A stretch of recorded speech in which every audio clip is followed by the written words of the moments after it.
வீட்ல தான்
தியாகு சுதாகர் சார் வந்துட்டாங்க. Sudhakar sir வந்துட்டாராங்க மேம்? Yes ma'am, sir வந்துட்டாங்க ma'am. Sir welcome sir Sudhakar sir. Morning ma'am, welcome. Ma'am, good morning sir. Thank you sir. Thank you for accepting our invitation sir. Thank you so much. Pleasure, pleasure. Thiagu sir. Ma'am, Saravanan sir. Thiagu line la irukara? Thiagu ஒரு நிமிஷம் இருங்க நான் பாத்துறேன். Thiagu இருக்காரு. Madam, good morning madam. Thiagu, good morning Thiagu. Sir வராங்களா இல்லையான்னு அப்படியே சொல்லிடுங்க Thiagu. ஒரு நிமிஷம் நான் கூப்பிடுறேன் madam. Okay ma, okay. Thank you ma.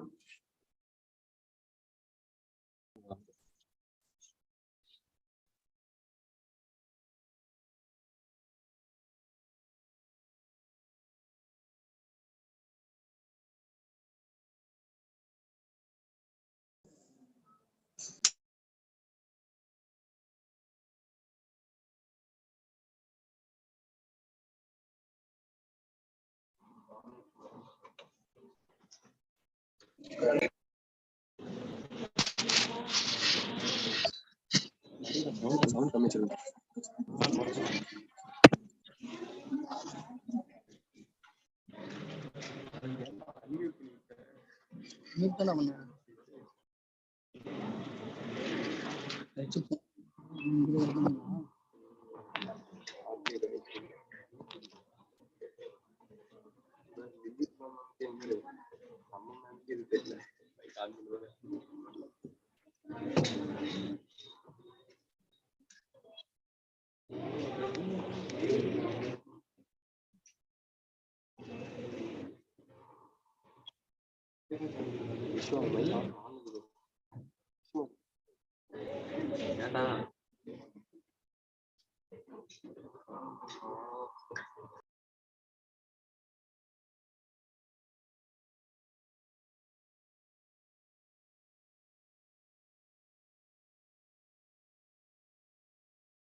Hi.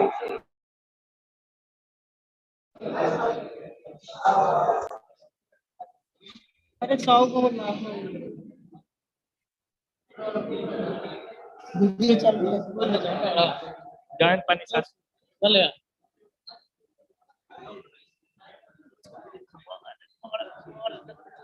अरे बेटी ना तो 100 को ना हां कौन सी बोला 100 को कहिए ना ना काटने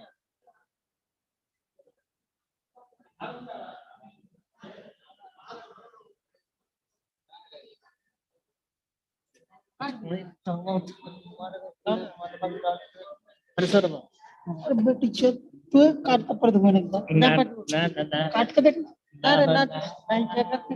ವಾಯ್ಸ್ ಬ್ರೇಕ್ ಆಗುತ್ತೆ ಜಾಯಿನ್ ಹೋಗಲ್ಲ ಕಾಟ್ ನಾವು ಹೋಗ್ತೇನೆ हाँ पर बेटा तुम्हारे काले में कितने से जल्दी बेटा ವಾಯ್ಸ್ ಬ್ರೇಕ್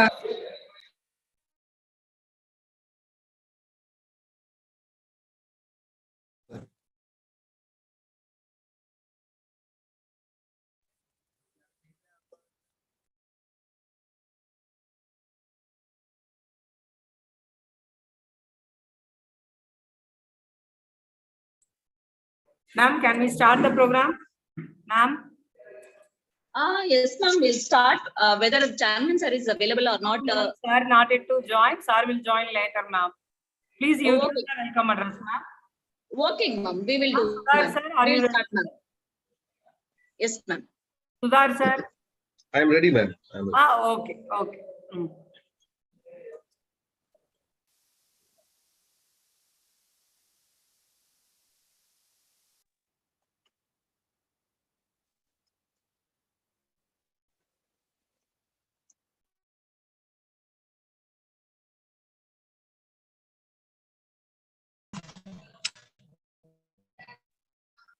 அது அட்டெண்ட் பண்ண ட்ரைனிங் இப்ப போர் சொன்னீங்களா மேம் அது training போரன்ஸ்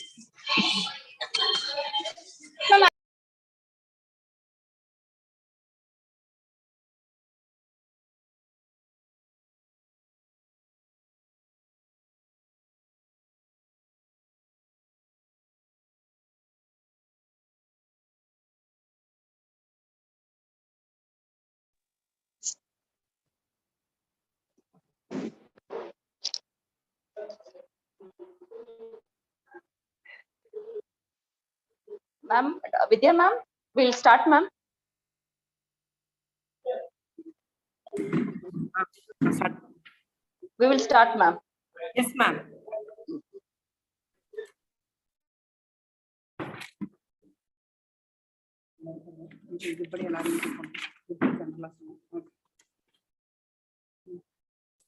A happy morning is a pleasant thing to learn many things. A pleasant morning to one and all gathered here. With a great privilege, I welcome everyone for this 100 hours IEA Tamil Nadu State Center Techno Carnival on the topic of sustainable development of the nation, the role of engineers.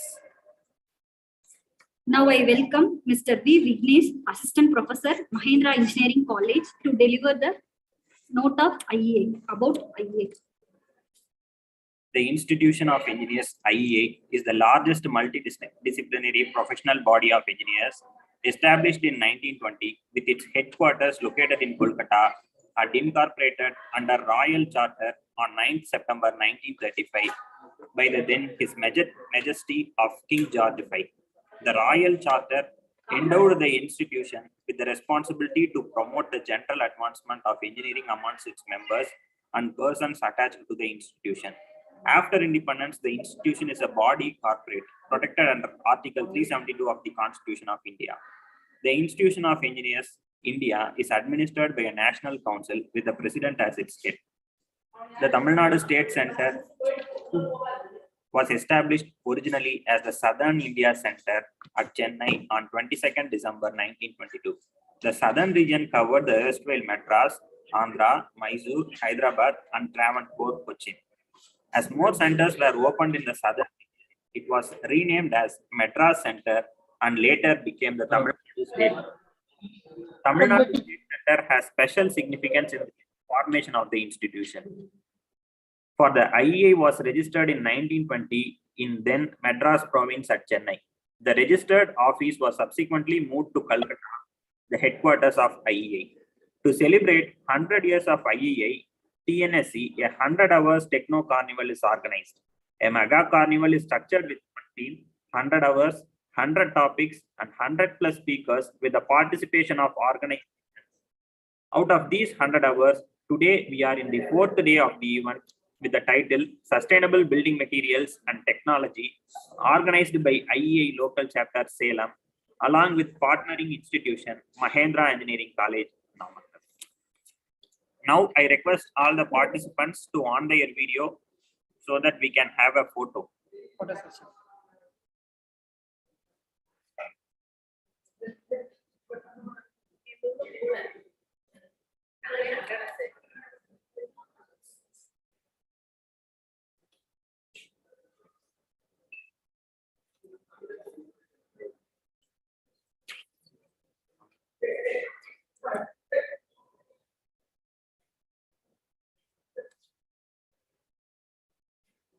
Now I request Engineer S.R. Saravanan, FIE.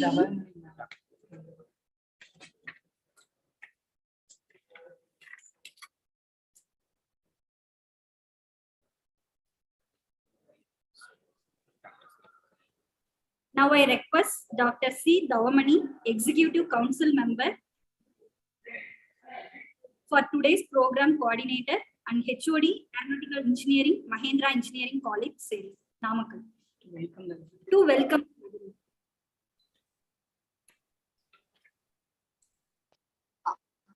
Thank you, Pa. Am I audible? Yes, ma'am. Your voice is audible. Okay, thank you. Yes, ma'am. A very warm good morning to one and all present here. It's my privilege to welcome you all for IEA Tamil Nadu State Center Centenary Celebration 100 Hours IEA TNSC Techno Carnival. Based on the theme Sustainable Development of the Nation, the Role of Engineers, jointly with Salem Local Center in association with Mahindra Engineering College. On behalf of IEA Salem Local Center, it's my pleasure to welcome our respected Chairman, Engineer S.R. Saravanan Sir, FIE, IEA Salem Local Center, to this webinar. Welcome, sir.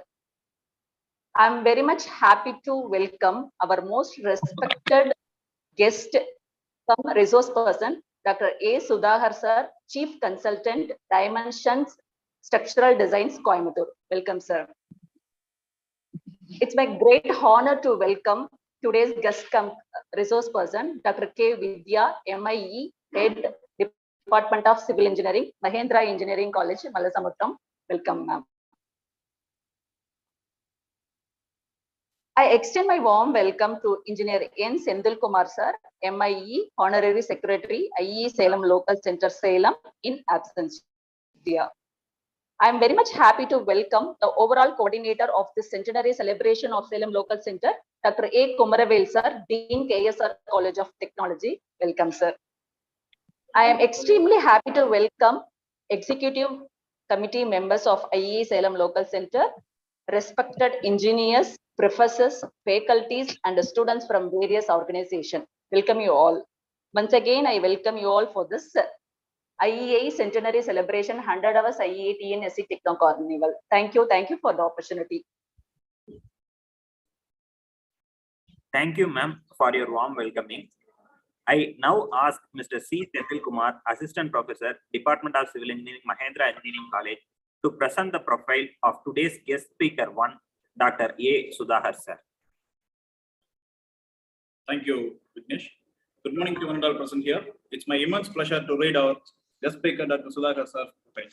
Dr. Sudhakar Sir is a Chief Consultant in Dimensions, Coimbatore, Partner in Tech New Building Products, ACC Green Building Center, Coimbatore, Secretary in Association of Consulting Civil Engineers, India, Coimbatore Center, Patron Member in Builders Association of India, Training Panel Member in Coimbatore Builders and Contractors Association, Secretary in Indian Concrete Institute, Coimbatore, and a resource person in MHRD, National Resource Center for Structural Engineering. Commonly, he is a regional head, Customer Support and Technical Services, ACC Limited, South and West Region, Pune. Was heading a team of 250 engineers in technical services and quality management for Tamil Nadu, Kerala, Andhra Pradesh, Karnataka, Maharashtra, and Goa region. His educational qualification: he completed his diploma in civil engineering in the Christ the King Institute of Technology in the year 1997. He completed his bachelor's degree in civil engineering at Government College of Technology, Coimbatore, in the year 2000. He completed his Master of Engineering in Structural Engineering in the year 2003 from Government College of Technology, Coimbatore. Certification in Earth Construction, UNESCO Chair in Earth Institute in the year 2011. He completed his doctorate in Structural Engineering, Anna University, in the year 2016. Work experience: he worked as a technical appraiser, HDFC Limited, in the year 2000. Worked as a design engineer, Technica Consultants, Coimbatore, in the year 2001 to 3. Worked as a lecturer in civil engineering, Kumaraguru College of Technology, in the year 2005. Practicing as a consulting structural consultant since 2011 for projects in India, Sri Lanka, Malaysia, Bangladesh, Nigeria, and Tanzania and have successfully completed more than 600 projects. Presently owns a fly ash brick manufacturing plant as franchise manufacturer for ACC Limited. Director, Academic and Skill Development for Polytechnic and Finishing School in Coimbatore. Memberships. He is an active member in Association of Consulting Civil Engineers India, Indian Concrete Institute, Builders Association of India, Indian Society for Technical Education, Coimbatore Builders and Contractors Association. Others. Member of Board of Studies in Civil Engineering in Government College of Technology, Coimbatore, Government College of Engineering, Salem, and Banariman Institute of Technology, Satyamangala. And also an advisory board member for several polytechnic and engineering colleges in Tamil Nadu. He is a patron member in School of Construction Artisans, Coimbatore, National Award winner for Corporate Innovation in the year 2008. Delivered over 200 special lectures in engineering institutions and professional associations. Field of expertise. He is a structural engineering, concrete technology, repair and rehabilitation. Current areas of research: fly ash and other admixture characterization, alternate building materials, vermicular architecture, metallurgy. He presented ductility study on steel encased concrete composite beams at Siddhartha Institute of Technology, Tumkur, India. Solution for pollution at KSR College of Engineering, Tiruchengood, India. Low cost housing, Sona College of Technology, Salem. Trends in composite construction, National Institute of Technology, Calicut, and some and so many papers in and around the South India. Training programs conducted. Workshop on role of chemical admixtures in concrete construction. Workshop on computer design. Workshop on design of earthquake resistant structures and concrete quality control. Sorry to interrupt, sir. I think you are reading my entire CV instead of the profile. I am happy, but for want of time, I think we'll cut it short. Sir. I'm a civil engineer with inclination towards sustainability. That's it. Okay, sir. I warmly welcome our chief guest once again. Now the session is yours, sir. Thank you once again, and thank you very much. Thank you, sir.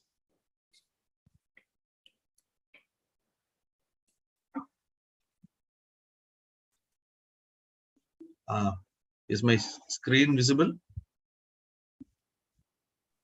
Is that visible, sir? Visible, sir. Yeah. So a warm good morning, one and all. Thank you for the opportunity given to interact with you all on sustainability, which is a topic which is so close to my heart. Slowly, I am steering my professional practice towards more of alternate architecture and sustainable forms of construction. Somebody is annotating. Okay. I would like to congratulate the Tamil Nadu State Center. Being a member of the Institution of Engineers myself, I would like to congratulate our State Center for having organized this wonderful 100 hours lecture series. Happy to be a part of it. So without wasting much time, I hope, like many of my friends have already given some lectures, especially principal from KSR, Gopalakrishnan sir. They would have touched upon the major preambles of sustainability as a concept. I would like to keep it very short and sweet. Overall, sustainable development means carrying out all our developments with the consciousness of this statement that we aren't inheriting the earth from our ancestors. We don't inherit this planet from our ancestors. In fact, we are borrowing it from our children. So that is the whole funda behind going towards sustainable development, sustainable constructions, whatever may be. Today my lecture will be more revolving around sustainable constructions, being a civil engineer myself. But the responsibility is not restricted to civil engineers. Even though we make buildings, the users are everybody. So it is not only okay if I construct a green building. It is everybody's responsibility to maintain the building, use the building very responsibly, and in fact, even making the design brief of the building very responsibly is everybody's duty. So, going to the topic, sustainable development. This is the economic WCED definition of sustainable development, which is meeting the needs of the present without compromising the ability of future generations to meet their own needs. That is what I rephrased in a very simple term, that we don't inherit the world from our ancestors, rather we borrow it from our children, means the next generation. So sustainability is not it is not yet a well-defined set of rules. There is no codal practice, or there is no Bible for sustainability across the world. Like everybody perceives sustainability in a different aspect, just like the famous story of the 5 blind people trying to describe an elephant. I don't think anybody would have achieved sustainability very holistically or to its complete fullness. And I don't think that can be achieved. It is that can be only dreamed about or desired about. So what I'm trying to emphasize here is don't try to create giant leaps or take giant leaps in sustainability. Sustainability doesn't happen like that. It all starts with baby steps. So 1 or 2 steps which you keep on increasing, like for the first few baby steps may be difficult, but as you progress, I think we'll be more close to creating a sustainable habitat or sustainable built environment around us. Yeah. So with that, I would like to ask the question, like mostly when we go for sustainability related conferences, I'm glad that there are other non-civil engineers, civil engineering engineers also attending this lecture. But mostly this onus or the responsibility is thrown upon a civil engineer, as though the other engineers are all saints and they don't pollute the world, or they don't overutilize resources.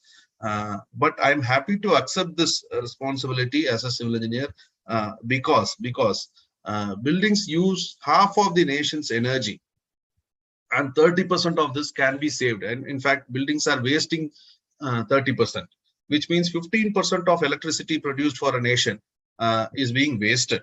So it is more in the hands of the civil engineers and architects and the building community, the builders community, to be vigilant about this fact and save energy for the nation. Saving energy means moving towards sustainability. It is another perspective of sustainability. I would like to again recall the story of the 5 blind people trying to describe an elephant. Likewise, a few people describe sustainability as being more eco-friendly, using eco-friendly products. Few people try to define sustainability as being net zero water or having a complete interdependence or intradependence on water. Few people try to define it as if it is only the 3 R's: reduce, reuse, and recycle concept. So there are multiple facets of attaining sustainability, and as I told earlier, it should be conceived very holistically, not from a very narrow window. Basically, construction is the largest energy consuming industry of the world. Next comes the production. So this industry as such should move forward in with the 3 cardinal rules, that all construction should be fit for the purpose, fit for the people, and fit for the planet.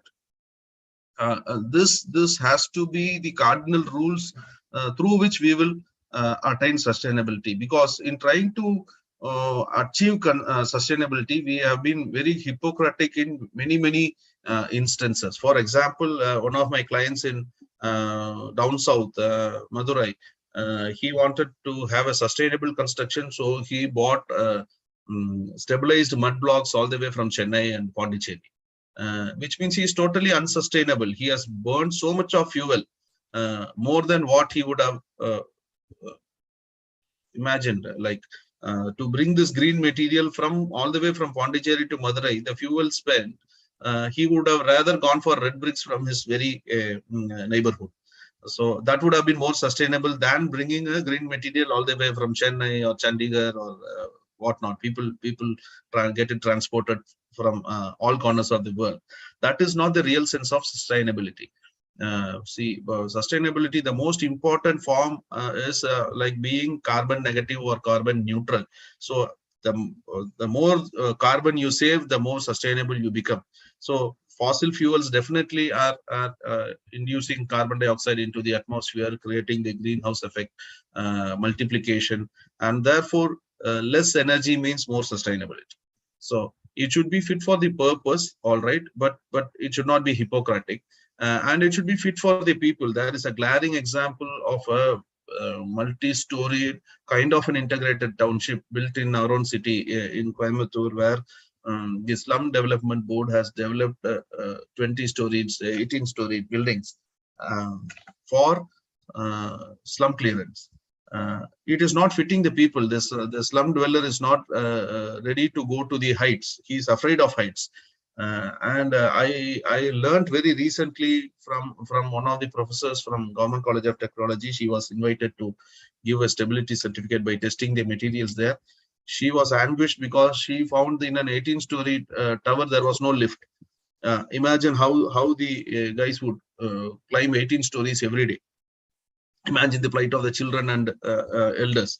So these are all typical examples of how, as technocrats, we do commit grave mistakes, like doing constructions not fit for the people at all, just by hiding ourselves under the cover of sustainability. The justification given was more people will be able to live in a small footprint of land. Therefore, it becomes sustainability. But all these mistakes have made this building very isolated, obsolete. There is hardly 5% occupancy rate there. Therefore, all the energy which has gone, all the resources which have been utilized in creating this monumental structure is wasted. And therefore, we have wasted so much of carbon dioxide or carbon inside the system also. So it should be not only should it be fit for the purpose, it should be fit for the people or the users or the usage. If not people, it should be fit for the usage, and therefore it should be fit for the planet as well. So being fit for the planet, there comes the real green ratings. There comes the real issue of the embodied energy in the materials used. I understand that the next speaker, Dr. K. Vidya, will be dealing more on the material. So I am limiting my discussion on the materials part. Overall sustainability, if it has to be achieved, then you should look at this picture. It can never be achieved in totality. What you see to the right, it is almost impossible. Maybe in one or two cases by default, by the hand of God, you will attain. But mostly what you should try to achieve is the Venn diagram, what you see in the middle. It should be a combination of the economic factors, social factors, and the environmental factors. And if you see that Venn diagram carefully, you will see the economic factor being the circle being a little bit larger than the social and the environmental. Social and environmental aspects are equally important. But a little bit more weightage is given to the economic factors, which means sustainable construction should not be at the cost of high cost. It should not be at the cost of transporting material from long distances. It should not be at the cost of importing materials from overseas. It should be very, very vernacular. It should be in the local state of the art. As far as possible, local resources should be used. The local construction techniques should be used. And that is why this understanding this Venn diagram becomes very important. So what are we supposed to do to create a sustainable environment, or the built environment in particular around us? We as engineers are responsible in creating healthy, which talks a lot about indoor air quality as well as outdoor air quality. You might have seen you must have been following the news very recently, how Delhi is choking. The capital of the country is choking under pollution. Even when the Twin Tower was collapsed very recently, when the implosion took place, a lot of air quality issues surfaced up again in New Delhi. So you should create a healthy atmosphere. It should be environmentally sound, meaning that it should be you cannot make a construction with zero damage to the environment, which is not possible. Only animals can do that. But you should do minimum damage so that the environment can bounce back. You should allow the bouncing back of the environment to stabilize itself. So you shouldn't do more damage to the built to the site where you're going to build. and it should be a resource efficient building. Efficiency is a very good word, but very grossly misunderstood. Efficiency doesn't mean fullest usage. It means the right amount of usage. So and it doesn't mean zero usage also. So there cannot be a building without electricity connection, and you cannot call it a sustainable building or a green building. It has to have electricity for the required. For example, if you are building something in Shimla, there has to be something to heat up the living spaces and all. So energy will be consumed, but you should also support it with many passive forms of heating systems where the energy consumed will be kept at an optimum level, not overused. So this is called the integrated design approach. So the first step as civil engineers towards attaining sustainability is to go to the integrated design approach rather than the silo design approach. So what is integrated design? A design which takes care or takes into consideration the functionality and the operation of the building also. So see, when we are presented with a client or a case, we actually start getting the design brief, make a plan for them, do the structural design, make the bill of quantities, this, that, and we start making the building. Then finally, at a later stage, an HVAC engineer comes inside and he says, no, I want to break this beam. I want so much of ton of AC in this living room because it has not been compartmentalized. See, there are umpteen number of requirements which jumps up at a later stage because the integrated design approach wasn't followed. We all follow the silo type design approach. Each expert is approaching the building in his own perspective, and everybody tries to build the same building. Therefore, in this, the connectivity is lost. Lot of energy or resource deployment is overlapped. A lot of it is wasted. Lot of it is demolished. This is a daily scenario in any construction site if you go. So we should slowly try and migrate to an integrated design approach where a lot amount of professionalism will be involved in the pre-construction stage. There will be a lot of debate, information exchange between all the experts, and once the final design is phrased, there is no more intervention, and the construction goes on smoothly without wastage and minimal usage of energy even during the construction. So promoting resource conservation, this comes as the baby of the first point. So energy efficiency, use of renewable energy and more green forms of energy, water conservation features, all these will come into picture as a technological perspective. And consideration of the environment and health impacts and waste minimization. Environmental consideration is in terms of the resources used as building materials, or the resources which will get into the environment when the building is being operated or demolished. The health impacts actually indicate the indoor air quality as well as the outdoor air quality. Sooner or later, indoor air quality is going to become a very, very big issue, because after the COVID pandemic, a lot of research on air quality itself has taken place, which has thrown light on the non-livable conditions of many habitats of countries like India. So there will be a lot of debate and technology improvement in areas of improving indoor air quality in the near future. And waste minimization. Now, when it comes to waste, like we all will remember the 3 R's. Can anybody prompt me with the 3 R's? What are the 3 R's? The 3 R's of sustainability. I'm sure any of the previous speakers would have touched upon it.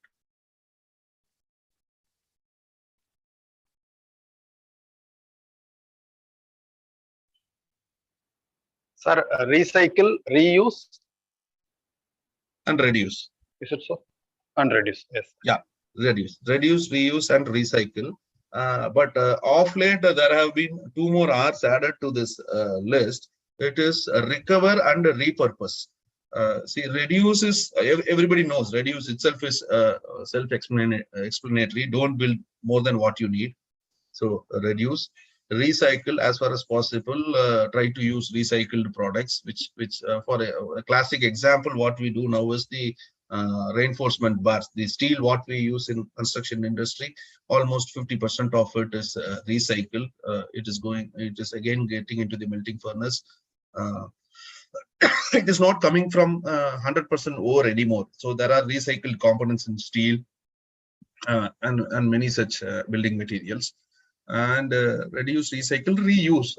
There's a classic example is the Karakudi windows and doors, which is sold. Like the buildings demolished in Karakudi, they are selling their windows and doors as such to be used in any other building, which is reuse. But the two new concepts of recover and repurpose is catching up fast.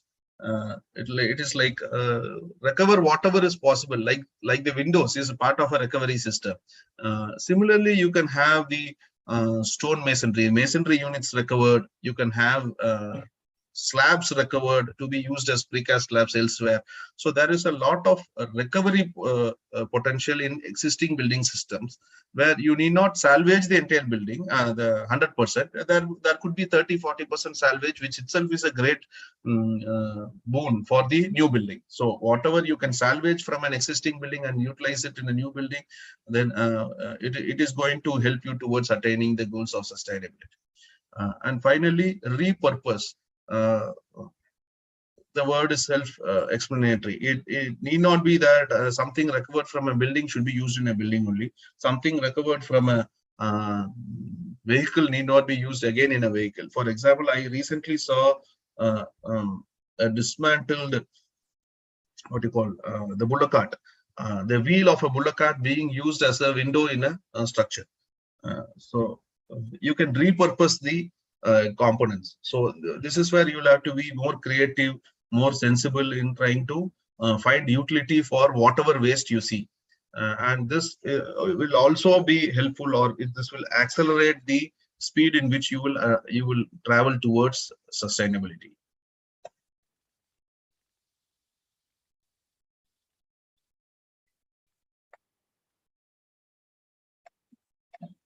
So maybe we all would like to picturize sustainability as this murk is like sustainability is nice to achieve. It is good for the planet, it is good for everybody, it is good for the future generations and all. But wherein I would like to underline again, you will not achieve it on day one, because it is not that easy. It is a very complex system in which we are working. There are policies which don't allow you to be sustainable in certain areas. For example, the minimum cementitious content in our code book is 300 kilograms per meter cube, wherein experiments says like even at 220, 230 kilograms, you are able to achieve decent or even rather good strengths and durabilities of concrete. Even though you know that there is a possibility of saving of 70 kilograms of cementitious material in the system, the code prevents you from doing that. Therefore, you will not be able to do it. So there are a lot of hurdles which you have to overcome. Unless you back it up with enough research data and experimental data, you will not be allowed to use it.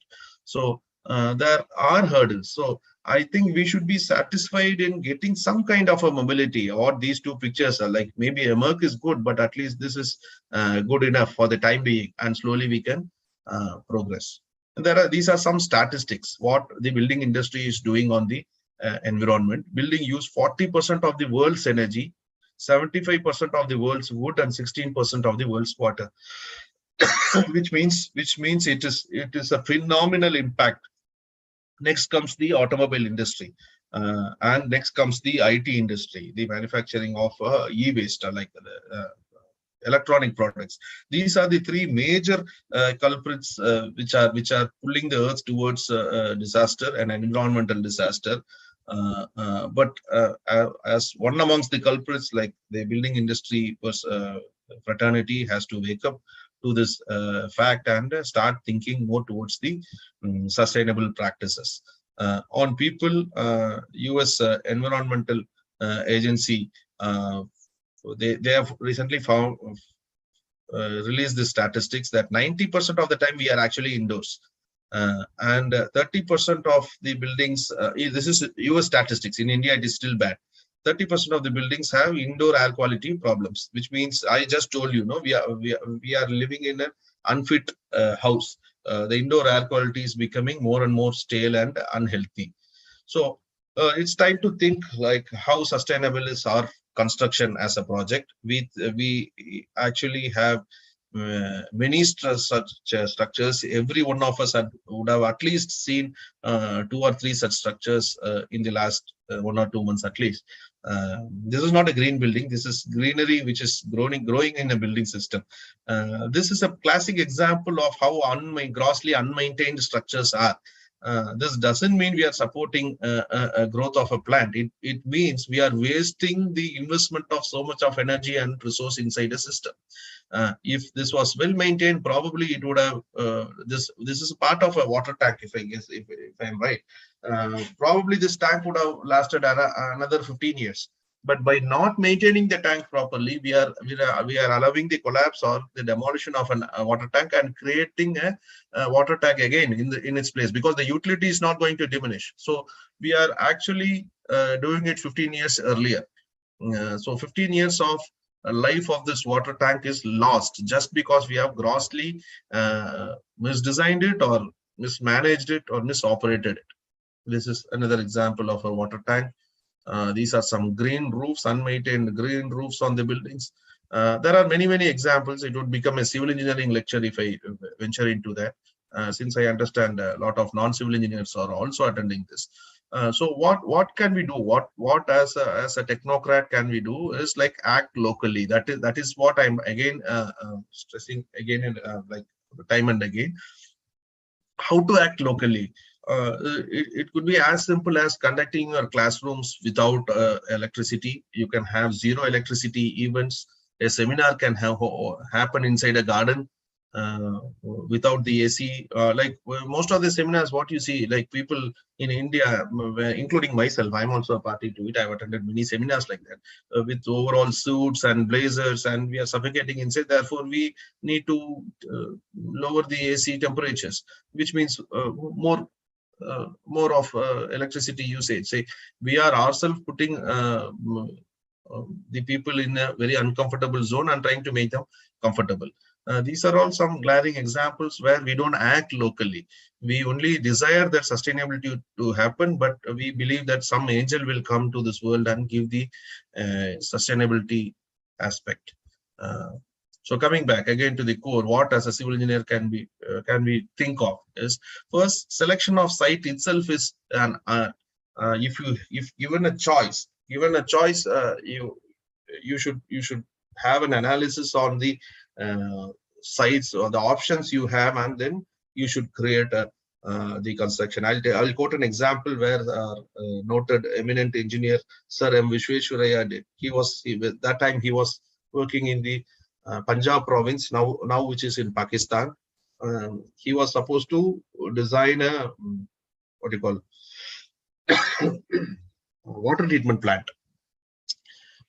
So he was given the assignment. He went on for site selection and all.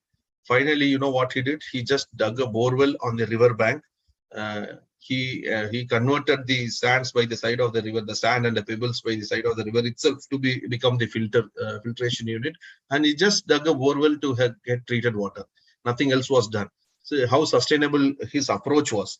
Like, for given a choice, if somebody walks into my office and asks me to build a water treatment plant, I would rather jump into the nuances of it, find the sizes of a trickling filter, slow sand filter, rapid sand filter, this, that, and all, and maybe try to give him a site requirement of 1 acre.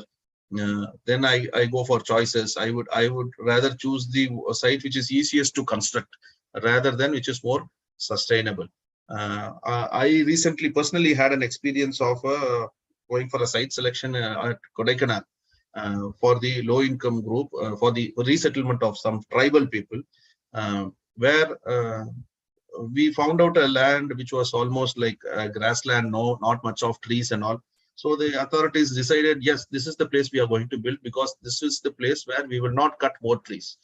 So this is the place we are supposed to make this construction. But I was the only person to say no, because that was farther from the road network.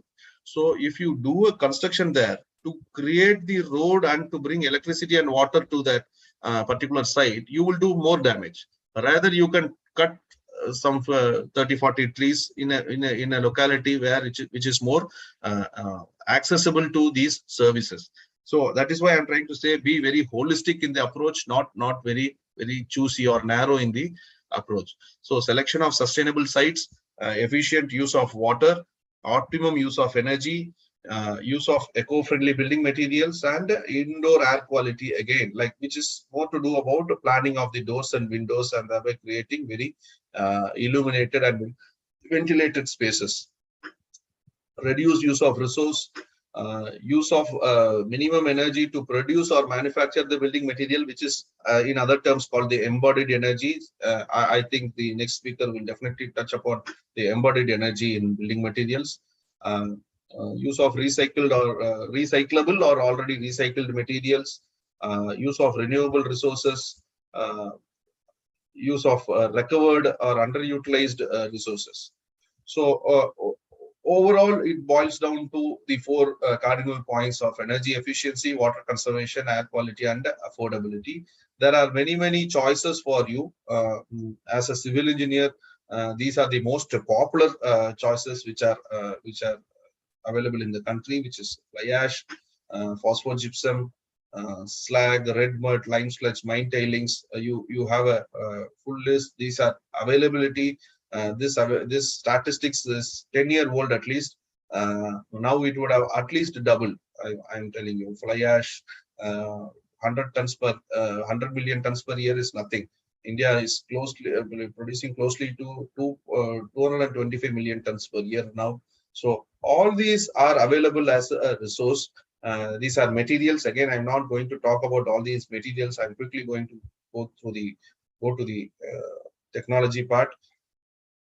So these are some of the eco-friendly building materials which can be used for your construction. So what is my first step? Can I do something tangible? Is it really worthy? Yes, like the popular saying, a good tailor cuts little. I told you the cement, what you use, 300 kg per m3. Cement is the most polluting building material which you can think of, because to produce every kilo of cement, the industry is pumping 1 kilo of carbon dioxide inside the atmosphere. So if you can use alternate cementitious material, if you can replace this cement with alternate pozzolanas, etc., then you are actually saving energy in the system, embodied energy in the system. So again, as in the case of steel, if 1 kilo of steel means 1 kilowatt hour extra. what you see in your building, in your service connections, in your houses and all, is called the watt hour meter. Kilowatt hour means into 1000. So if you are using 1 kilo of steel extra in your system, which means you are using 8000 units of current extra, which is a criminal action against the environment. So as civil engineers, we should be very cautious about designing steel. It should not be over reinforced. Always section should be under reinforced and optimally detailed, so that the wastage of steel is prevented. Again, coming to the choice of cement, you have the popular ordinary Portland cement, Portland pozzolana cement, and Portland slag cement. You can see in terms comparatively, if OPC is taken as 100%, Portland slag cement will consume only 47% of thermal energy for production and 86% of electrical energy. Thermal energy comes in the form of burning coal in the kiln. So you should go for more eco-friendly choices. This is again into materials. I leave this this part to the next speaker. I would like to highlight 2 or 3 very easy and important techniques where you can save a lot of energy usage for the building. So you will have to take care when you plan your building, your factories. You need not be a civil engineer to understand this. Anybody who looks at this 2-3 techniques can emphasize the civil engineer who is actually making the planning for you to do these techniques, so that the energy consumption of the building comes down. This technique is called the solar chimney. This probably was introduced to us in a very subtle form in Vastu. The south and west portions of the building is made taller. although this technology doesn't particularly say it is south and west, but if you understand geography better, you will understand that the south and the west portions of the building will receive maximum heat and sunlight. So you can create a taller portion and heat it artificially. Maybe that portion can have glass panels with a ventilator. So what happens in the chimney, the air gets heated up quickly than the other parts of the building, and it becomes lighter, and it tries to escape out of the louvers or the exhaust system what you have provided, and therefore it will create a negative pressure inside the building, which will draw cool air from a lower altitude. Maybe you have a garden around your house, you have a water tank. Again, Vastu supports that. In the diagonally opposite direction, the Vastu will advise you to have a water body or a water tank which can keep the temperature of the air low, so that the cool air will start automatically to flow in without the use of a push-in fan or an inline fan or an exhaust system. So this is a very simple technique where you heat the higher portion of the building, that too naturally by sun's rays, de-densify the air and try to push it out through just slots is enough. If it gets de-densified, it can easily pass out through the louvers, and therefore it will create a negative pressure and draw cool air inside.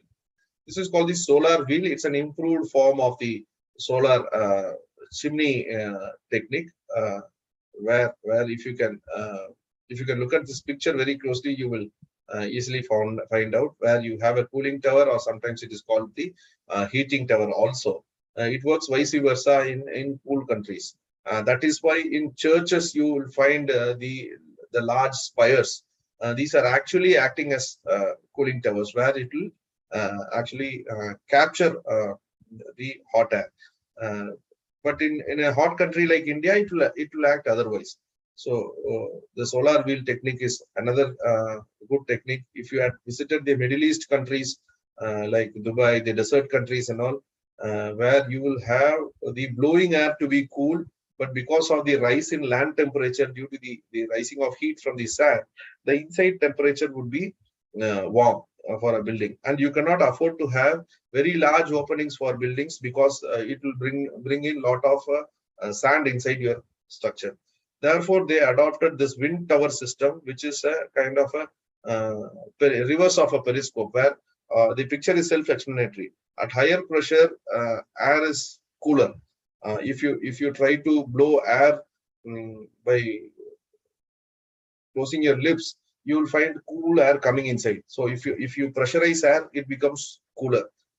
You would have experienced this if you are using this cylinder. If you have touched this cylinder, your LPG cylinder, when you are cooking it, so it becomes cool because of the pressure inside when it is being pumped out into the hob system. So this higher pressure air comes inside through the wind tower and flushes out the hot air from inside. So thereby you have a very passive cooling system, or a cooling technique evolved in the architecture itself. Shading devices, these are called sun shelves. You can see different location. The SS is the summer sun and WS is the winter sun. Of course, this is used majority in the tropical and subtropical climates, where the summer sun is always having a high altitude. So therefore, this shade, what you see, will provide a better protection from the summer sun directly entering. But when the winter comes, the sun is at a lower altitude, and therefore it will allow a lot of sunlight to come inside your building. So it is a dual system. In winters, it cools the indoor air. In summer, it prevents the indoor air from heating up. So these are some very innovative, but not innovative, I would say. These are very traditional techniques what our ancestors have been following. A lot of our ancestral buildings are done this way. You can find the shelves. This is again, I would like to draw your attention from here to here, where our simple sunshades, what we designed for the modern buildings, most of them are under designed, because we don't do a particular design with respect to the solar chart, with respect to the latitude, longitude of a building, with respect to the orientation of the building. You can actually have a the solar chart predicted for that particular location, and accordingly you can provide the shading devices.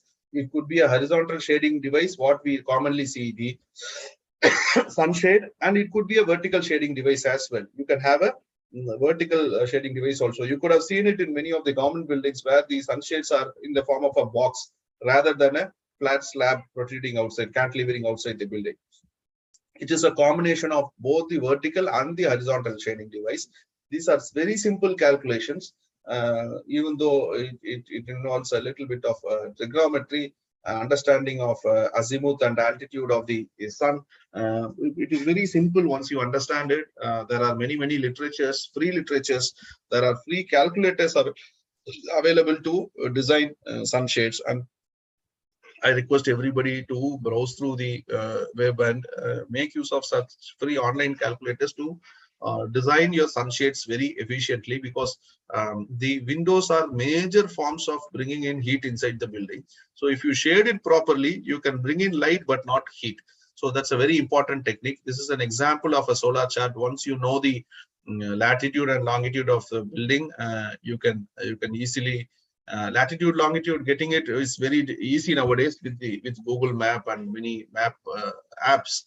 So with that, you can derive or download the solar chart for your particular site and then start doing the sunshade calculations. So again, I would like to draw your attention to only three important aspects, which is the solar chimney, which is the passive way of bringing cool air.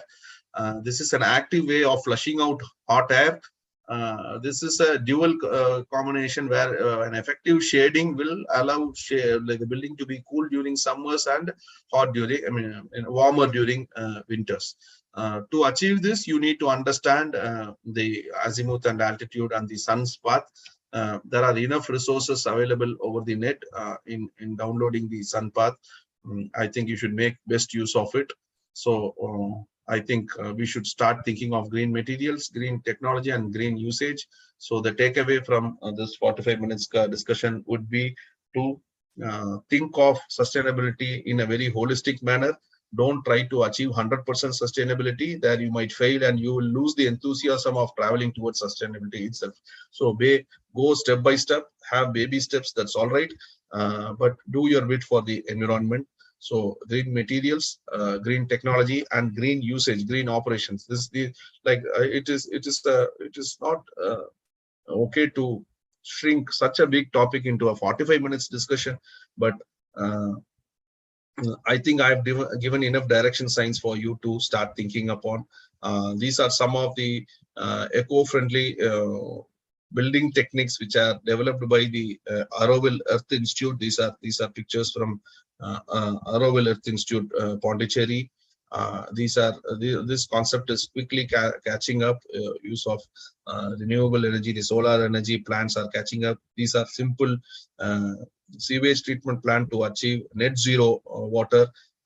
There is no water which goes out of the system, and there is no fresh water which is coming inside the system. This is a community built inside Auroville where they are completely dependent only on rainwater, and they recycle the used water, the gray water. This is a classic example of the proper design of shadings. You can see the light coming inside, but not direct sunlight. So the shading devices are so well designed in the architecture itself. So we should start learning techniques like that. This is again a whole list of sustainable materials which you can think about. I'm going to send this across to the organizers. You can take it from them. Again, touching back, the use of less cement, which means by the use of granulated blast furnace slag or fly ash or volcanic pozzolan, is available in few countries. If you're lucky enough to do a project outside the country, right now we are doing something near Cairo, where we have suggested volcanic pozzolan to be tested and used as a replacement for cement. So use appropriate architecture. Let us not be overwhelmed by the internationalism of sustainable development. This is not a big thing. It's a small thing. You and I can make it if we start taking baby steps today. So I think everything should be connected. Nobody should approach sustainability in a very narrow perspective. It should be always be in a holistic perspective. I think we have a Himalayan task ahead. You can see this picture. We are trying to actually push that sumo man, who is the danger man for the planet. But yes, someday it is going to be possible with you and I working on it relentlessly and very responsibly. Thank you all. I would be happy to answer some questions if there are.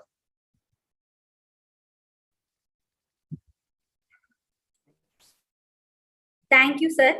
If the participant have any doubt, you can Thank you, sir. and ask the questions.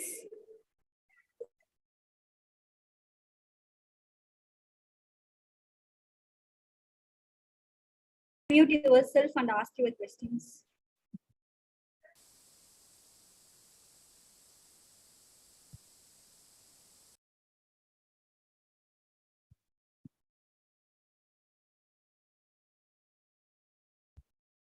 I think the participants are grossly involved in dreaming about how to achieve the sustainability. So if that is all, I'll take the organizer's permission to leave. We are having Maybe I one can- doubt. Yes. Sir, we see that the cement production produces lot of carbon dioxide emissions, sir. Yes, sir. In what way can we reduce the amount of carbon dioxide emission efficiently, sir? Sir, the cement industry has been actually the forerunner of doing research on this.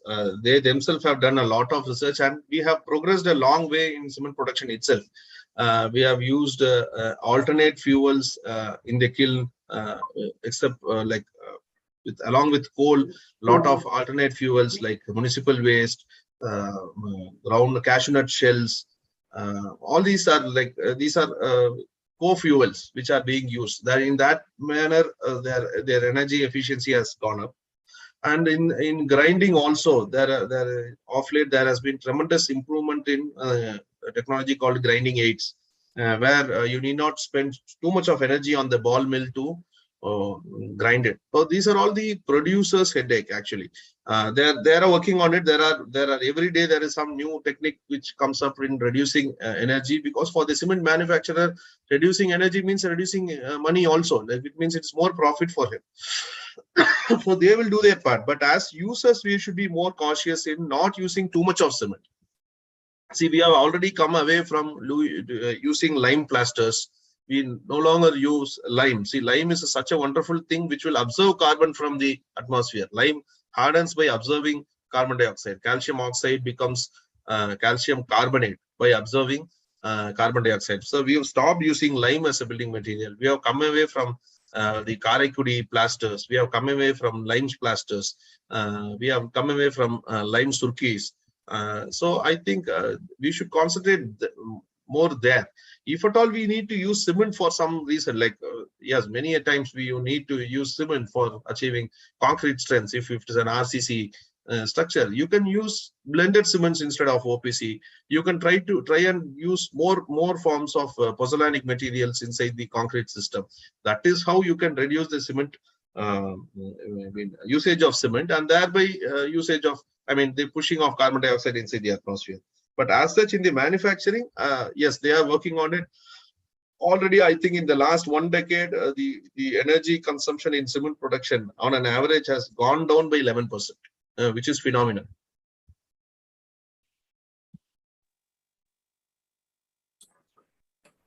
Thank you, sir. One more question. Yes, ma'am. Good afternoon, sir. Yes, ma'am. Your presentation very impressive, sir. Will the solar system is working on the cloudy time? Is it possible? Yes, what we fail to understand is those are photostatic still. It doesn't depend on the heat. The cloudy time solar water heaters may not work, but production of energy from solar, yes, efficiency will go down a little bit, but still it can produce as long as there is light. Those are photosensitive cells. It doesn't absorb the heat of the sun rays and heat up. So it is a different technology altogether. We are like most of us are confused with the solar water heaters, what we use in the domestic application. That is a direct application of solar heat. The black colored tubes will absorb solar heat and heat up your water. But when it comes to production of electricity, the concept is different, and it works sufficiently good in during cloudy times also. Yes, there is a drop in efficiency, but instead of zero, there is something produced. No, so we should be happy with it. Now, that is the time where you should complement it with the regular energy also. You can always complement it with the hydroelectric power also. So nobody is like 100%. Even the Cochin airport, which claims itself to be on 100% solar energy, has got a standby. Whenever solar energy drops back, it will withdraw the conventional energy from the system and use it. And whenever it produces surplus, it will pump it into the system. So that is how the balance will be attained. Thank you, sir. Sir, thank you, sir, for your wonderful presentation, sir. One small basic question, sir. Yes, ma'am. Yes, sir. Sir, the last week, the two twin towers demolishing now, sir. Yes, so it's about 100 more crores is wasted. So as a civil engineer, what's your opinion, sir? Whether any alternate arrangements can we do, or this is the only solution to demolish the building? So as a civil engineer, you please suggest something, sir. Yes, ma'am. It is very dangerous to comment on the verdict of Supreme Court. It has been demolished by the verdict of the Supreme Court. But we're talking about the technique of demolition. I think this is the most energy efficient demolition method. If you start using hammers and drills and try to bring it down floor by floor, you would have spent more energy in trying to demolish that, and it would have happened for 5 years to 10 years time. So that would have been catastrophic. Yes, as a policy, if the government is coming up with some building has been wrongly constructed, or they have been constructed without obtaining necessary permissions. But if the building is good enough to be used, if it has got utility value, then probably we could have thought of using that building, and by doing some compensatory action for whatever damage we have done. So, like for example, many cement industries and other industries, also aluminum industries and all, are asked to do compensatory afforestation because they are digging mines. They are taking away forest cover. So whatever for every tree they break, cut, they will plant 30 trees elsewhere. So there could have been a compensatory action. But I think this time Supreme Court took a very tough stand in trying to teach us all a lesson that you are not going to build illegal buildings anymore. So we should take it that way. It is the government's decision to sacrifice so much crores by demolishing that. But it's a good lesson for everybody, any developer, that he will not be able to do it. Like recently we did it in Kerala. So 2-3 incidents like this, I don't think people will have like they will dare to do construction without proper environmental permissions and all. But yes, as a civil engineer, personally, I feel bad that such a wonderful structure was demolished. We could have utilized it and we could have compensated it by some other means. Some other means, yes, sir. Okay, sir. Thank you so much, sir. Thank you, ma'am. If there are more questions, I think organizers can take it and send it to me through email. I will be happy to answer them. Sure, sir. Sure. Thank you, ma'am.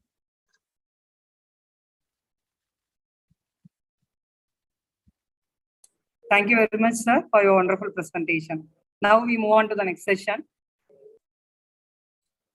Thank you, sir, for your knowledgeable presentation on the sustainable building materials. Now I welcome Ms. B. Nithya, Assistant Professor, Civil Department, Mahendra Engineering College, to present the profile of today's guest speaker, Dr. K. Vidya, Head of the Department, of Civil Engineering, Mahendra Engineering College. A warm good morning to one and all present here. I deem it a great honor and privilege to read out our speaker's profile. Dr. K. Vidya is presently hold the position of Professor and heading Department of Civil Engineering, Mahendra Engineering College, Namakkal. Her teaching experience span over 19 years, 6 months, and has 1 year industry experience in technical consultant point of view. And she completed her UG in Civil Engineering from Government College of Technology, Coimbatore, and completed her master degree in structural engineering from Government College of Engineering, Salem, and Doctor of Philosophy degree in civil engineering from Anna University. She is holding position of Treasurer and Associate Member in American Society of Civil Engineering, Indian Section, Southern Region from 2021, and she is SMC member in Indian Society for Technical Education from 2019, and life member in Institute of Engineer, Indian Concrete Institute, and Indian Society for Technical Education.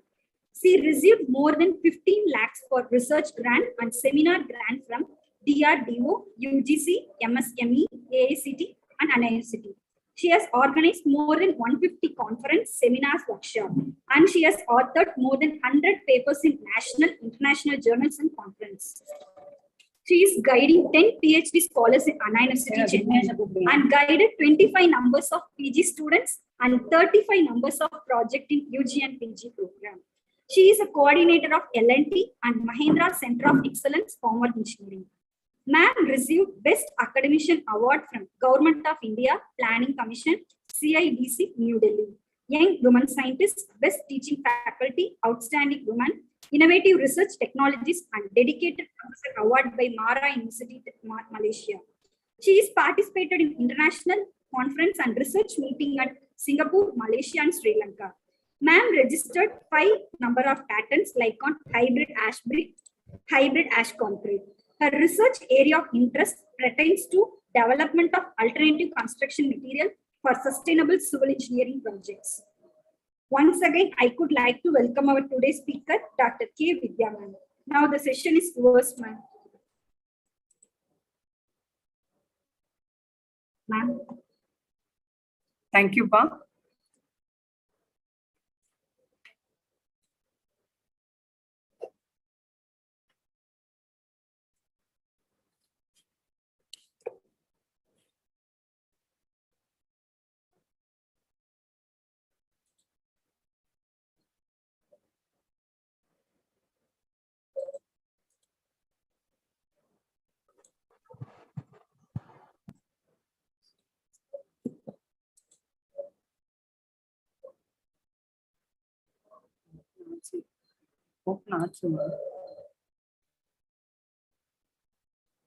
Just a minute.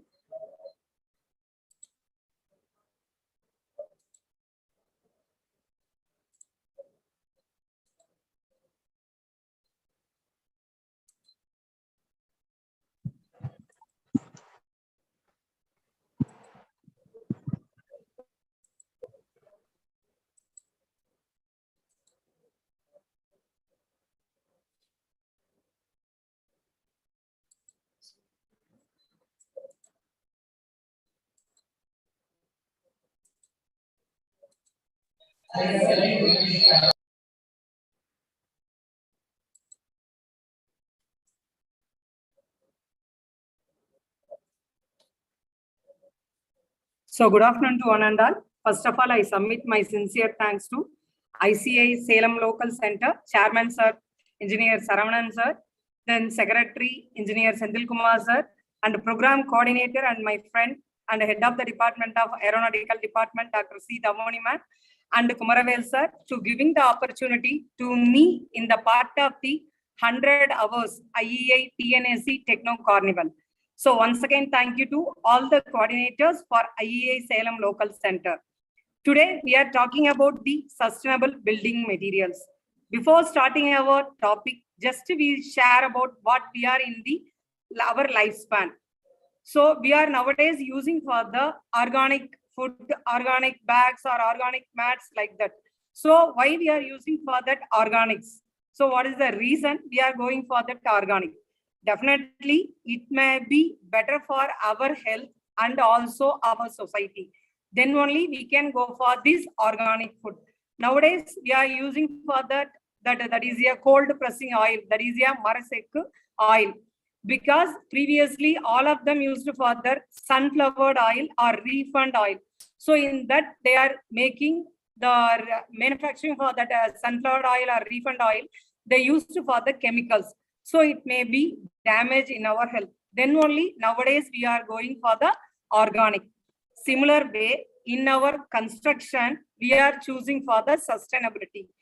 If you are thinking, you are in your room or you are in your home or you are in your office or your any classrooms. So what are the materials we can make, or what are the materials we can use to construct your room or building or your block or your classrooms? Like we know the cement is your one of the material, and sand is your material, then jelly is your material, then water, then steel. So these materials used to construct any type of the structures. How can we go for the sustainability? How can we relate these material as a sustainable building materials? As a civil engineering also, or our civil engineering construction also one of the reason in the global warming. Why the global warming is induced? Due to the polluted air or water can be affected the living things, the global warming is start. That is a carbon emission. Then only we can move for the sustainability. That is, the greenhouse emissions from the different sectors are, for industry, we can go for the 15% of the CO2 emission.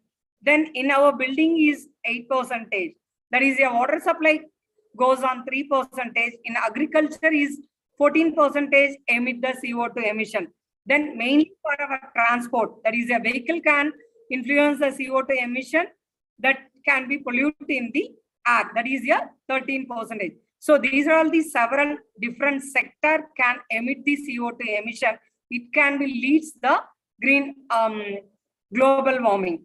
So in this global warming, we have the extreme weather condition for a hot weather or cold weather. So it happens only for the global warming induces this extreme weather conditions. Okay. So once the air is polluted, the weather goes on the extreme hot weather or extreme cold weather. Then one more example, here we are sharing the glaciers or ice leaves around the world are melting due to the hot weather. So it leads the flooding for the low-lying coastal areas. So the sea level is increased 10 meters. So it induced the coastal areas for the flooding problem. For recently, that West Antarctica can lead the flooding. So these are all for the induced for the global warming. So in our construction industry, it can be influenced for the global warming. In the building construction is 20 to 50% on of physical resources according to the environment. So in our construction industry is the biggest fast growing industry in the world. So it can be increase the consumption of the constituents what required for the natural resources like wood, minerals, wastewater, energy and water. These are all the natural resources we need to construct our buildings. So in our building, we directly cause the pollution, that is the emission of the CO2. Why we are saying this direct cause of the pollution of the air means in our main important material is the cement. So we want to make or protect 1 ton of the cement can emit the 1 ton of the CO2. So we want to construct a building lot of. Excuse me, ma'am. So we can produce a 1 ton of the cement can use 1 ton of the CO2. Excuse me, ma'am. So we are the direct cause of the pollution. Ma'am, your slide is not visible, ma'am. No, it's visible only. Okay, ma'am, thank you. Visible, madam. Ma'am, it's visible. Can I continue? Visible only, ma'am. Visible only, ma'am. Yes, You can continue. yes, visible. Yes, visible, madam. Okay, sir. Thank you, ma'am. Thank you, sir. So in our cement, we can produce the same amount of CO2 emission. So we are the taking part for the pollution of the air. So we are constructing plenty of buildings or structures to development of the infrastructure in our country. How can we reduce this one? How can we reduce for this CO2 emission in our civil engineering side? So we are finding out the alternative materials. So what are all the alternative materials? It does not affect the environment. So we can go for alternative industrial byproducts. In our country, we are having the total electricity production by the use of the coal-based thermal power station. So in India, in our nation, we are having more than 50% of the electricity is produced by coal-based thermal power station. In this power station, we are having plenty of industrial byproduct, that is ash product from the thermal power station that we collected from the thermal power station. In our neighbor, we are having the Metu thermal power station. In Metu thermal power station, we collected the dry ashes and wet ashes. The dry ashes is collected from the electroprecipitator. That is we called as a fly ash. By this fly ash, we can utilize to manufacturing of the cement is one of the mineral admixtures. This fly ash is used to making production of the cement. So we can reduce taking part this cement production. Not only fly ash, we are having the another, that is a granulated blast furnace slag, silica fume, metakaolin, ricer's gas. These are all available from the industrial byproducts. It can be replaced by the cement. So this is your sustainability without damaging our nation, our nature. We can used for this industrial byproduct with replacement of the cement. So this is the concrete we are making by using the cement is a binding material. Next one is a fine aggregate, then coarse aggregate, then water. So these all materials can induced for the CO2 emission. So this is the system diagram for the CO2 emission to making a concrete. So we are calling a fine aggregate is a sand. Previously we used for the river sand. We deploying the natural resources. Nowadays we are using for the sand, that is manufacturing sand. So we can take part to reduce the natural resources. We are going for the replacement material is the river sand by sand. Okay. The similar way for the natural aggregate, that is a gravel, we can explode for the rock, granite rock or basalt rock. Here the explosion take part to induce our CO2 emission to pollute our air. So we are moving for the artificial aggregate. That is a fly ash based artificial aggregate we can use to reduce in the part of CO2 emission. Similarly, we can go for the water. We are using for the admixture. So these are all the flow chart system diagram for the concrete CO2 emission.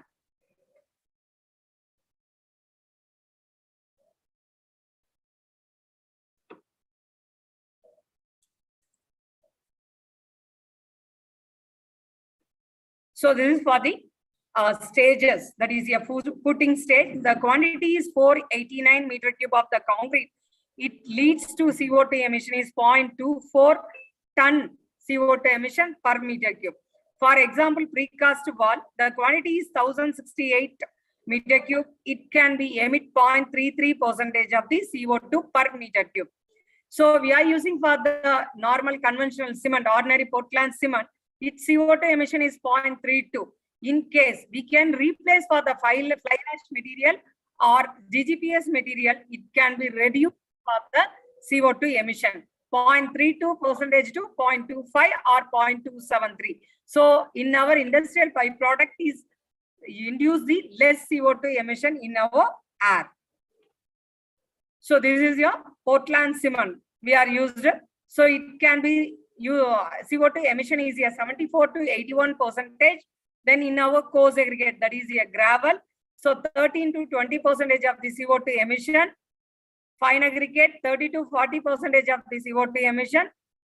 While we are making the CO2 or coarse aggregate, our Portland cement, we are using for the diesel and electricity. This is also important for the CO2 emission to lead the global warming. So that can be occupies the 30 to 40% of the CO2 emission.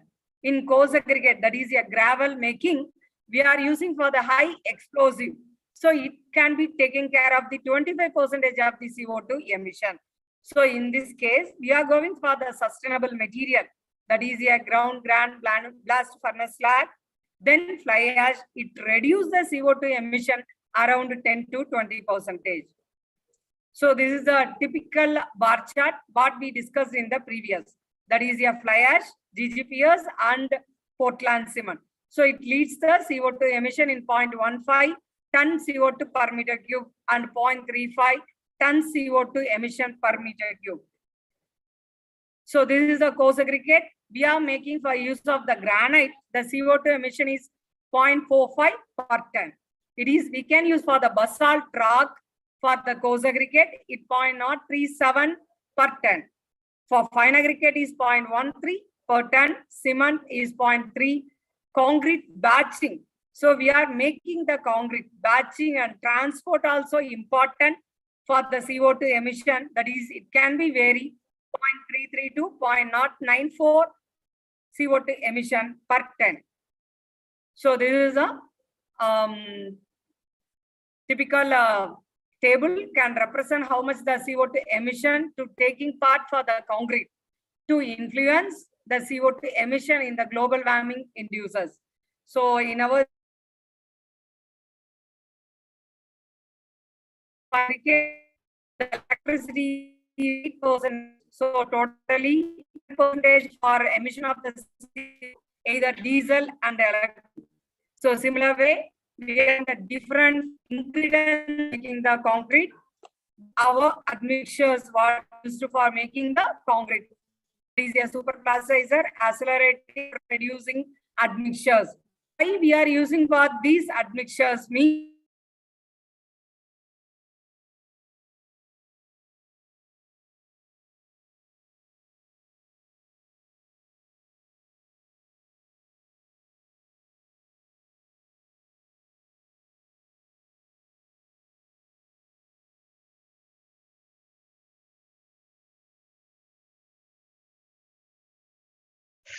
slide is visible.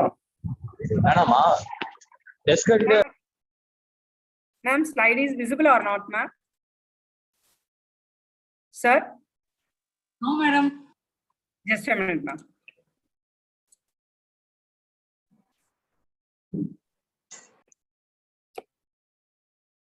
Ma'am, now? Well, madam, it's visible. Ma'am, now is it okay? Okay, madam, it is visible. Thank you, ma'am. Thank you. So in our site is different distance from the RMC plant. We want to maintain the consistency of the concrete. So in this consistency, we want to maintain to pour our concrete in our site. We are using the different kind of the admixtures. That is your retarders. It can be processed to withstand the consistency. That is your workability of the concrete. So we are using for the different chemical admixtures to making the concrete.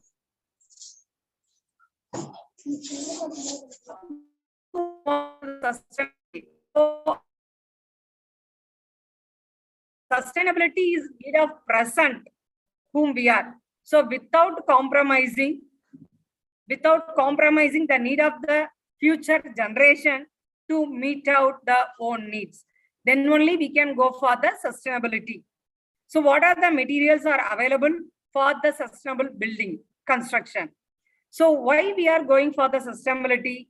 That is first thing, to increase the productivity for fixed amount of the renewable resources. So we can safeguard our planet or our health to positive effect. Then second thing, we can go for the cost reduction and waste minimization. In our May 2 thermal power plant, there are enormous amount of the ashes are there. How can we replace this, or we can use for this material in our construction? So that is a fly ash, and bottom ash can be used for cement manufacturing and other cement replacement in the making of the concrete. Then we can go for the environmental quality. So that is, we can provide a clean air, natural resources and noise awareness, and we can reduce our pollution. So these kind, we can go green and sustainable. So we can go for this sustainability. Then finally, we can produce a emerging technology, emerging material in the market. In generally, all of them known for the cement, gravel and sand and normal steel reinforcement. What are the emerging technology the emerging materials available, how can we replace our natural resources, then how can we go for the sustainability of our building materials. So these are all the importance of the sustainable. Then what are the goals? Goals are for the sustainable building design. So sir already discussed for the 3R concept and 5R concept. That 3R is reduce for the waste material and recycle the material. Then how can we reuse for this material? So that is a 3R concept. Then we can move for the 5R. So recovery of the material and repurpose of the material. So that is for the sustainable building material. So we can use for the solar energy utilization. Then the electricity that is reduced. We can use for the natural windmills is there. So we can reduce for the energy production. Then next we can move for the water conservation. In all houses, we are having the rainwater harvesting plant. So we can recycle our water. We can reduce our water consumption. Then we all use for the low lighting material. In generally, we can go for natural ventilation that we can reduce for the electricity. Then we can reduce for the construction waste.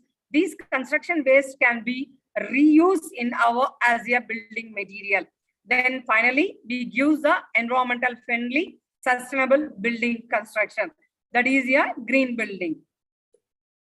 So this is a working principle of the sustainability. That is your energy efficiency. Building is a longevity. That is building give a long span. That is durability purpose. In case we can use for the Portland cement that can be leads the crackers initially. But we are using for this fly ash, GGPS. These can be increased for the longevity of the building. That is a durability of the building. Then in our sustainability taking part, the water reduction, water conservation, waste reduction and recycled material. Finally, we can construct for the green construction. It leads the environment sustainable. So these already we discussed. We can reduce the waste, we can recycle the waste, then we can produce the energy, then it leads the sustainable sources. Finally, we construct the building as a green building. Then what is the eco-friendly material? So eco-friendly material means it can be minimize the damage in the environment. Then we can use for the recycle and reusable material. It requires the minimum energy for manufacturing. Then we are using for the extracted easily from the nature. We not exploit the nature. So these are the main property of the eco-friendly materials.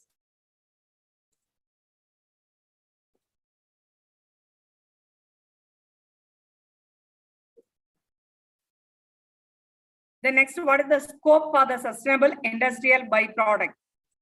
So in generally, we are using for the fly ash, silica fume, bagasse ash, ground blast furnace slag, granite powder, marble powder. These are all the industrial byproducts we are using. In recent trends, what we are using is construction demolition waste.